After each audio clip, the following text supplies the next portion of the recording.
NEET போராட்டத்தால் பரபரப்பு. அமைச்சரை அதிர வைத்த மாணவர்கள். வெடித்த எதிர்ப்பு குரல். இந்திய கம்யூனிஸ்ட் கட்சி அலுவலகத்தில் நடைபெற்று வரக்கூடிய நீட் எதிர்ப்பு போராட்டத்தில் அமைச்சர் ராஜ்மோகன் பங்கேற்று ஆதரவு தெரிவித்த நிலையில அவரை நோக்கி இளைஞர்கள் மெரினா மெரினா அப்படின்னு முழக்கமிட்ட சம்பவம் பரபரப்பை ஏற்படுத்தி இருந்துச்சு. மெரினா கடற்கரையில் போராட்டத்திற்கு அனுமதி மறுக்கப்பட்டதை குறிப்பிட்டு ராஜ்மோகன் முன்னிலையிலேயே இளைஞர்கள் தொடர்ந்து எதிர்ப்பு முழக்கங்களை எழுப்புறாங்க. அமைச்சர் ஆதரவு தெரிவிக்க வந்தபோது ஏன் இந்த முழக்கம் எழுந்தது, இதற்கு பின்னால் உள்ள காரணங்கள் என்ன என்பதை பற்றி ஜெம் தொலைக்காட்சியில் விரிவாக பார்க்கலாம். நாடு முழுவதும் நீட் தேர்வு வினாத்தாள் கசிவு பொறுப்பேற்று மத்திய கல்வி அமைச்சர் தர்மேந்திர பிரதான் பதவி விலக கோரி மாணவர்கள் போராட்டத்தில் ஈடுபட்டு வந்தாங்க.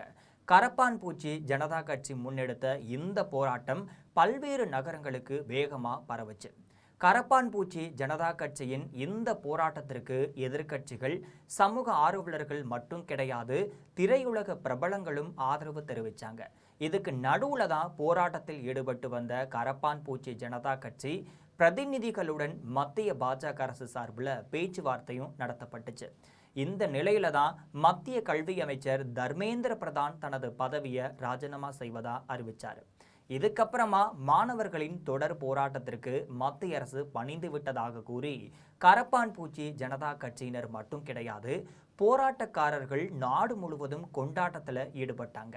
டெல்லி, கொல்கத்தா, சென்னை, மும்பை போன்ற பல்வேறு நகரங்களில் மாணவர்களின் கொண்டாட்டம் களை கட்டி இருந்துச்சு.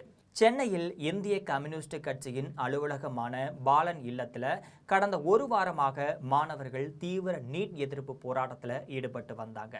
எந்தவித கட்சி சார்பு இன்றியும் பல்வேறு தரப்பை சேர்ந்த இளைஞர்கள், மாணவர்கள் மட்டும் கிடையாது, சமூக ஆர்வலர்கள் இந்த போராட்டத்தில் கலந்துக்கிட்டு தங்களது ஆதரவையும் வெளிப்படுத்தினாங்க. தொடர்ந்து நடைபெற்ற இந்த போராட்டம் மாணவர்களின் ஒற்றுமையையும் உறுதியையும் வெளிப்படுத்தியதா அங்கிருந்தவர்கள் தெரிவிக்கிறாங்க.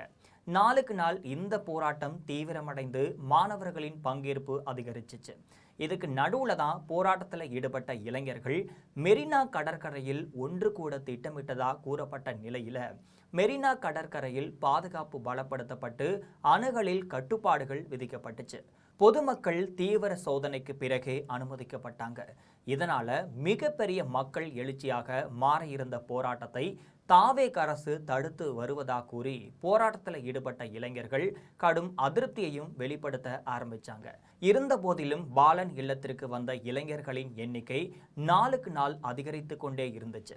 இந்த நிலையில தான் போராட்டம் உச்சகட்டத்தை எட்டியிருந்த சூழல்ல அமைச்சர் ராஜ்மோகன் பாலன் இல்லத்திற்கு நேரில் வந்து தனது ஆதரவையும் தெரிவிக்கிறார். அப்பதான் அங்கு திரண்டிருந்த இளைஞர்கள் அனைவரும் திடீரென்று ஒரே குரல்ல மெரினா மெரினா அப்படின்னு முழக்கமிட்டதால அங்கு பரபரப்பான ஒரு சூழல் நிலவுச்சு. மெரினா கடற்கரையை மூடியதை கண்டித்து இளைஞர்கள் தொடர்ந்து கோஷங்களை எழுப்பி அமைச்சர் ராஜ்மோகனுக்கு எதிராக கடும் எதிர்ப்பையும் வெளிப்படுத்தினாங்க. இதுக்கு நடுவுல தான் நீட் எதிர்ப்பு போராட்டம் உச்சகட்டத்தில் இருந்த சமயத்தில் அமைச்சர்கள் ஜனநாயகன் திரைப்படத்தை காண சென்றது ஏற்கனவே பெரும் சர்ச்சையை ஏற்படுத்தி இருந்துச்சு. அந்த அதிருப்தியின் தொடர்ச்சியாகவே அமைச்சர் ராஜ்மோகன் முன்னிலையில் தாவேக அரசுக்கு எதிராக மாணவர்கள் முழக்கமிட்ட சம்பவம் போராட்டக்காரர்களின் கொந்தளிப்பின் வெளிப்பாடாக பார்க்கப்படுகிறது. இது போன்ற நிறைய அரசியல் செய்திகளை தினம்தோறும் தெரிந்து கொள்ள ஜெம் தொலைக்காட்சியுடன் எப்பொழுதும் இணைப்பில் இருங்கள்.